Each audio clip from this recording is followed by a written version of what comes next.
More than 4,000 churches have been closed down over the last month in Rwanda for failing to comply with the health and safety regulations, including not being soundproofed properly.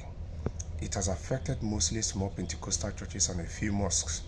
Some of them operate out of the caves or on the banks of rivers.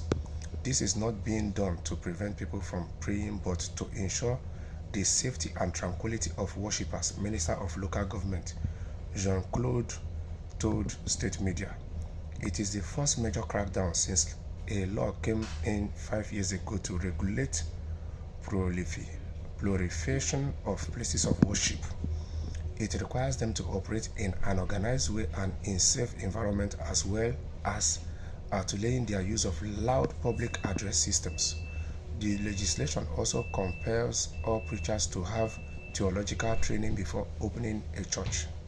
When the law was adopted in 2018, about 700 churches were initially closed. At the time, Rwanda President Paul Kagame said the country did not need many houses of worship, maintaining that such a higher number was only fit for more developed economies with the means to sustain them. Mr. Kagame, who has just won a fourth term in office with 99% of the vote, rules over a tightly controlled society where his critics say there is little freedom of speech. The ongoing operation targeting churches is being carried out by local urban authorities in partnership with the Rwanda Governance Board. The authorities say they are taking a tough line as churches have had 5 years to fully comply with the regulations. The government has taken a stance against proliferation in the houses of worship. We still see cases of depleted structures and unhygienic conditions, RGB chief said.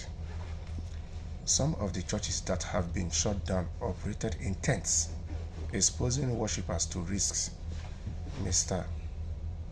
Musi Bamana said. So far, 4,223 places of worship have been closed, with 427 of those being in caves, reports privately owned by Kiwanda Language Igele new website.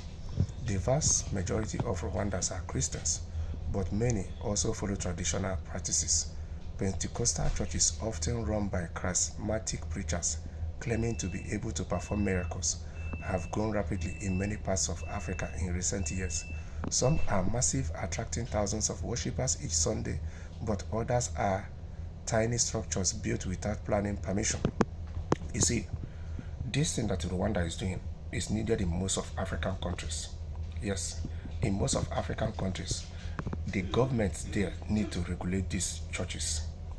Nigeria case study as a case study.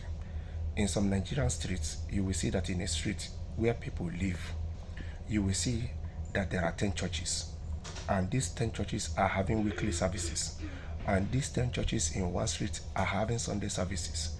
Imagine how the people that are living in these one streets will be feeling without these buildings where these churches are being soundproofed.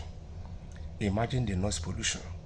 So I think what Rwanda is doing is good, and I equally think that the bill that Kenya just implemented to regulate the religious institution in Kenya is equally good to stop this stupidity of some of these men or women scamming people in the name of arranging miracles, blessings, and healings.